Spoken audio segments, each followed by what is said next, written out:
Alright, Shalom Akim, back at you with another quick video on this Channel 4 news updates regarding the wars and the rumours of wars. The prophecies are popping off like popcorn. This is the incidents where the students are trapped over there in the Ukraine, and you're going to hear one interview of a student's input on how they're surviving over there. So we're going to get it from the top. Let's go to the top, giving our praises to Yahweh, Ba'ashem, Yoshai, Ba'ashem, Arakakadash. Give double honors to all the elders and the apostles of Great Millstone, and the house of David is rising. Let's catch up. We're just going to hit the bullet points, so this is what I'm looking for. On that plant.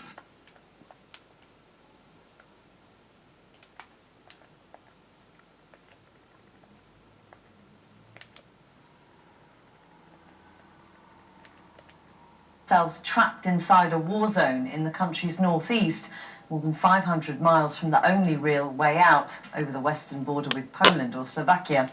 Alright, so this woman's talking about the students over there. Thanks very much. Get it from the top. Now, more than 500 international students in Ukraine have found themselves trapped inside a war zone in the country's northeast, more than 500 miles from the only real way out over the western border with Poland or Slovakia.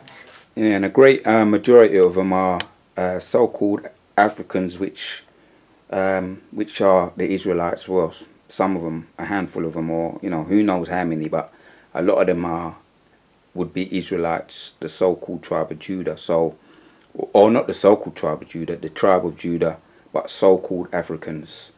So we're just going to catch up on some of these bullet points of this Channel 4 news. There's a lot happened since then.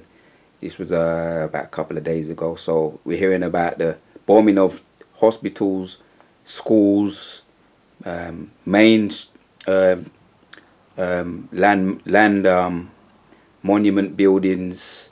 There's a lot happening, man. It's hard to keep up because every day you turn on the news, you're hearing about more people dying, and yeah, this is all prophecy, man. And we're going to hit some precepts. But let's catch up on this. Thanks very much. Now, more than 500 international students in Ukraine have found themselves trapped inside a war zone in the country's northeast, more than 500 miles from the only real way out over the western border with Poland or Slovakia. Many say they were advised to stay in the city of Sumy for their own safety, but then heavy shelling began. Jane Deeth reports. The sound of Sumy, an explosion in the distance as Russia's war with Ukraine closes in on the city. This town not far away came under attack on Monday. The mayor said Russian shelling killed 6 people. Meanwhile, in Sumy itself, international students advised by the university to stay put cram into bunkers when the sirens go off. In the northeast of Ukraine, Sumy is a city with few routes out. East, just over an hour's drive, is Russia, and areas on the Ukraine side of the border are now under Russian control. The British Embassy has told students to try to make it to Ukraine's western borders, but the safety of Poland or Slovakia is more than 500 miles away, a 12-hour drive. A frightening and difficult journey. These pictures were filmed a few days ago by a resident fleeing by car, but few of the students have cars, and buses and trains out of Sumy are suspended. The students are trapped, and conditions are grim. The water in the pipe is really dirty, and we are supposed to drink this water because we don't have any water supply. They've been resorting to collecting snow, which they boil to make drinks and prepare meals. They're frightened, and they've got no idea how to escape the dangerous trap they're in. Well, earlier I spoke to a British medical student who's trapped in Sumy, and I began by asking him to describe his current situation.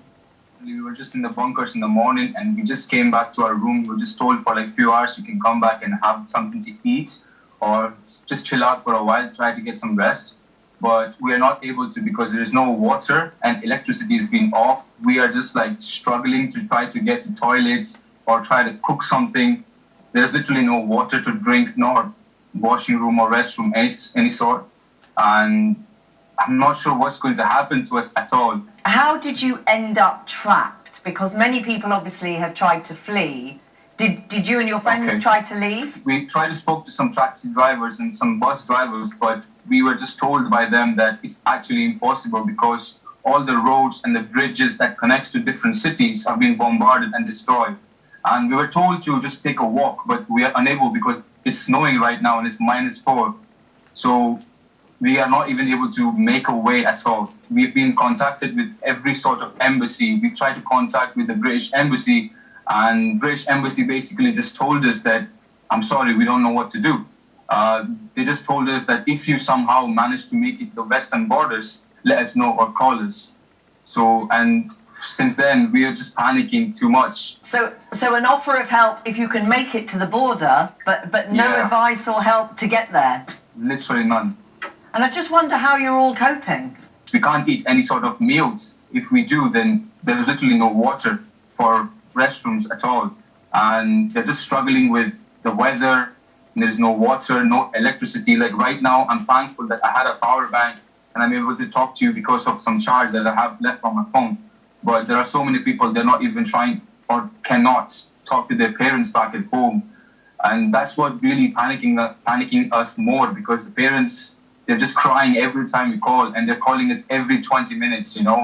And the Wi-Fi is gone, electricity is literally everything is gone. Have you Yeah. reached out to anyone else for help? I mean, the Ukrainian authorities. We have. Many of you are from We India have. originally. Have you tried reaching the Indian Yeah. authorities? Have they We- been any more helpful? We did. We tried to contact the Indian embassy. They've been told that there will be some sort of evacuation measures that are going to be taken. But up until now, there hasn't been anything at all. They've just been collecting our names, our passport, but there's literally been nothing. In the border with Russia, it's 50 kilometers max that Russians can come anytime.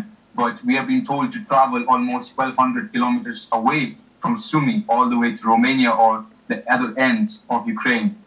And I'm not sure how we will manage to do that, because there is no trains, there is no buses, there is no sorts of transportation that can help us or take us to a different part of Ukraine. And how many of you are there trapped in that building at the moment? Actually, there's a different, we don't know exactly, to be honest. There are more than 4 hostels, and there are some people are staying in the flats. But up till now, we've been gathered that altogether foreigners are around 1,000 plus. But we don't know who is here and who is not here, because in this building that we are in, we've been told to stay in the basement and not try to go out at all. And I just wonder how you feel and how the others feel. You're British, you have a British passport. How you feel Yeah. with the level of support you've been given at the moment? We don't feel like any sort of help is being told to us or given to us. I just really request that the government or someone just tries to get, at least if you're gonna do some sort of war, do it, but at least just try to get out the people who we just came here to study for medicine. We're just hoping that someday we'll just become. Yeah, just like what the brother said, there's a lot of students over there studying for to become doctors and, those professional jobs like nurses and to get their degrees. So she said that he's just a student, the average students. But at the same time, you've got a lot of Jakes over there, well, Africans, so-called Africans, and they said that they don't know how many people are over there. There's other hostels, so there's no way of knowing how many people are stranded over there. And it sounds like to me like a death trap. And let him carry on speaking. He's going to go on to tell you that they ain't got no food and how they're surviving. And there's a lot of there's some videos floating around on social media that the racist neo-Nazis are actually beating up Jakes over there. The so-called Africans, which could go back to being Jakes. And I don't know. He looks like Elam. He looks like either Pakistan or Indian Elams. But there are some Jakes over there, and you can see what's happening, being beaten up on the chat. See one getting beaten up. He looked like he could be African, but then again, it's hard to tell. And there's a group of them, look like football hooligans or neo-Nazis, having their way with him, and it doesn't look too good, and I didn't like to see that, man. So this is all judgment anyway. Don't matter what way you want to look at it, it is judgment, and there will be an ultimate judgment on all the E's anyway. Right now, Jeremiah chapter 50 comes to mind. Yeah, let me read that precept. Let me slip this precept in, and then just carry on with the video.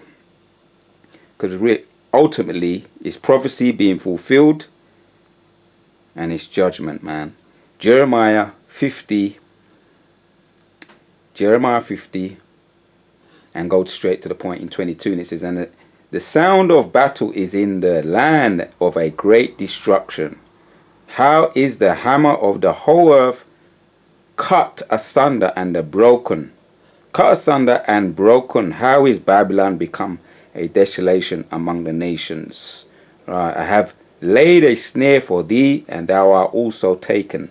Babylon, thou wast not aware, thou art found and also caught, because the host driven against the Lord. A precept that comes to mind also, this describes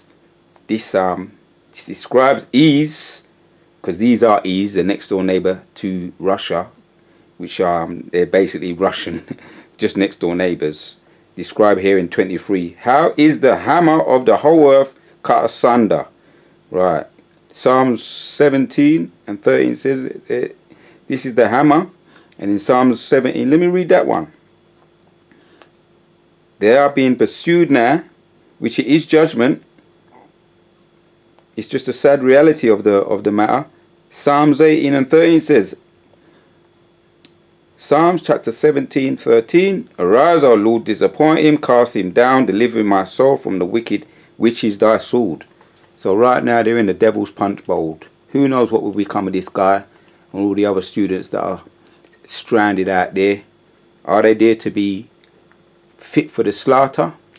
Really request that the government or someone just tries to get, at least if you're gonna do some sort of war, do it, but at least just try Food to for get slaughter. out the people who we just came here to study for medicine. We're just hoping that someday we'll just become some sort of good doctor so that we can help others. You must be terrified.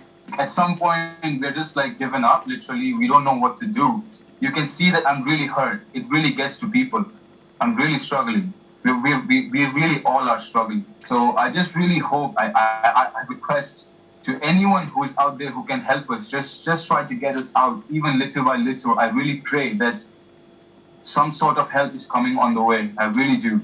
So your message to the British government, please come and help us. Please, we are trapped. We are literally trapped. We don't know where to go. We don't know what to do. Abro, we will hope that something good happens in the next couple of days and you can get out. We will keep in touch with you. But for now, thanks very much for talking to us. Now hear what she says, because I thought this was very interesting. What this newscaster says right now. Well, the Foreign Office said the safety of British nationals was a top priority, with specialist teams on hand in neighbouring countries, adding that from February the 11th, Britons had been advised to leave Ukraine immediately if they judged that it was safe to do so. Right, you see that's the hammer right there. She crushed it. See, seemed so sympathetic. But what she said there was that they was warned to get out of there from the 2nd of February if it was deemed safe to do so. So right, in actual fact, she's saying, well, because you didn't get out, now you only got yourself to blame. That's what she's actually saying. Listen. Keep in touch with you, but for now... Because we know that this thing is not just, it hasn't just started 5 days ago, or was it now? About 12 days now. Going on 2 weeks now, this thing. I think it started around the 23rd of February. So yeah, 2 weeks, 3 weeks, going on 3 weeks. This thing is prophecy, and they was warned. This thing has been happening in certain places over there in the eastern provinces. This is not just happening overnight. It's been something that's been building, and she was saying that let us say it. Just end of the video. Just end of the video. I'm going to let you hear it. And I'm going to hear what she's saying, and then I'm going to end off the video. Oh, thanks very much for talking to us.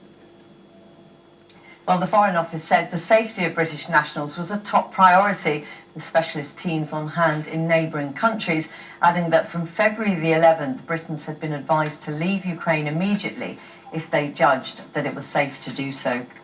All right, so there you have it. They was warned. They was warned, and you were warned. So right now you're trapped over there. You're surrounded. You might be food for slaughter. Is it going to be a devil's punch bowl? where you have no way out, and they're gonna surround, which I'm hearing from certain so-called conspiracy theories, that they don't want to take over the city. The Russians don't want to take over the city. They want to possess the city. So they might be trying to starve people out. All those that are still there, that can't escape, that haven't escaped, because they're only allowing the women and the children out. The men have to stay there and fight. And we know they're not letting no students out. So whether you be an Elamite, so-called Indian, a so-called African, which could be a Israelite, or any other kind of nation, and you're not Ukrainian, your face don't fit, in other words, your food for the prey, your food for the slaughter.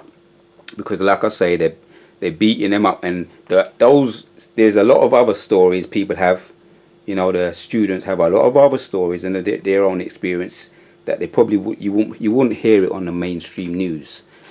One woman said that when they want to try and travel or get food, they have to only move at night, move around after midnight, so that they don't so that they can go below the radar or go beneath the radar to hide. Because if any racists see them, any Ukrainians, racists,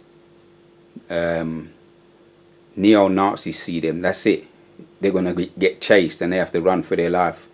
And we've seen these things, man. We've seen these things on social media. So it's all judgment, man. The hammer of the Edomite, them, and the sword, and the Most High is ultimately letting the judgments fall upon all those that didn't take heed to this word, the truth. So, Tawada to you, Bashim Shah, for giving me the spirit to do this video. No doubt I should be back with some more updates, because there's a lot happening on this subject and a lot of other subjects too. The strange weathers, the uproars, the uprisings, as mentioned in the Gospels, Matthew, Mark and Luke. So, shalom, and to the next one.